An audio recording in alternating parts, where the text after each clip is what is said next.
బతుకుతుందో ఈనాడు స్త్రీ బానిసగానే బతుకుతుంది.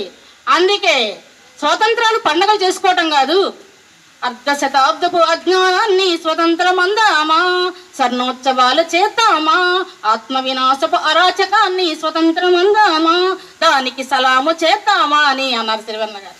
ఎందుకు చేయాలి సలాములు, ఎందుకు పండగలు చేసుకోవాలి, ఏమి సాధించాము? సకమైన అమిత ఒక్కనాడు ఈనాడు ఆక్రందంతో ఆవేశంతో రోధిస్తుంది. ఎక్కడ పడితే అక్కడ బాధిస్తుంది, గృహహింసకి బాధపడుతుంది, భ్రూణహత్యలతో బాధపడుతుంది, అలాగే అత్యాచారాలకు గురవుతుంది.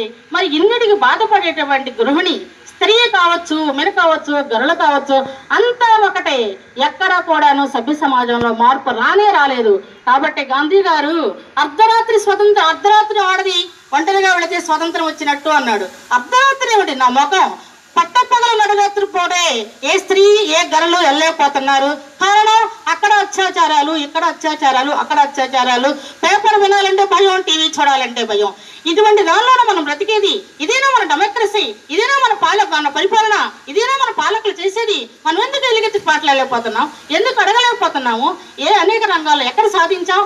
మొత్తం సగభాగం 50 కోట్లు మన స్త్రీలైతే ఒక 10% సాధించాం. ఇంకా 40 కోట్ల మంది అంతే వాడు ఏడుస్తున్నారు. ఎవరు సాధించలేదు. సాధించడానికి మనకు అనుకూలనాలు కల్పించలేదు. మనధర్మ శాస్త్రం ఏం ప్రబోధించిందో తెలుసా?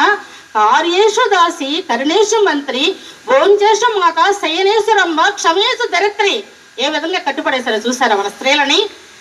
కార్యేషు దాసి అంటే దాసులాగా పని చేయాలంట, ధరిత్రలాగా ఉండాలంట.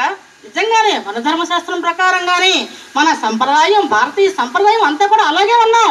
స్త్రీలు అందరం కూడాను ఇప్పటికీ కూడాను తల్లిదండ్రులు చేసినటువంటి వివాహాన్ని అదుగమ్మా వాడిని చేసుకోమ్మా అంటే అతను చేసుకొని జీవితకాలం వాడు ఎట్లాంటి వాడైనా, వాడు విధమైనా సన్నాసైనా బాధలు పెట్టినా ఎలాంటి జరిగినా సరే 100 ఏళ్ళు అతనితోనే సంసారం సాగిస్తాం. కాబట్టే భారతదేశం స్త్రీలకి ప్రపంచ దేశాల స్త్రీలు తల వంచుతారు, పూజిస్తారు, గౌరవిస్తారు.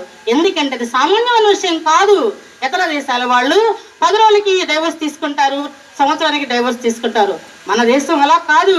సంప్రదాయాలకి, ఆర్యావర్త నాగరికతకి ప్రబలమైనటువంటి దేశం మనది. అటని సనాతన సంప్రదాయాలు స్వామి వివేకానంద ప్రపంచ దేశాలకి భారతదేశం యొక్క కీర్తి ప్రతిష్టలు ఇనుమడించేలాగా అంత ఖ్యాతి గడించాడు ఆయన. అందరికీ కూడా మన దేశం గురించి చెప్పారు. అటువంటి దేశంలో జన్మించాం మనం, కానీ మన దాన్ని వాళ్ళు అలుసుగా తీసుకుంటారు.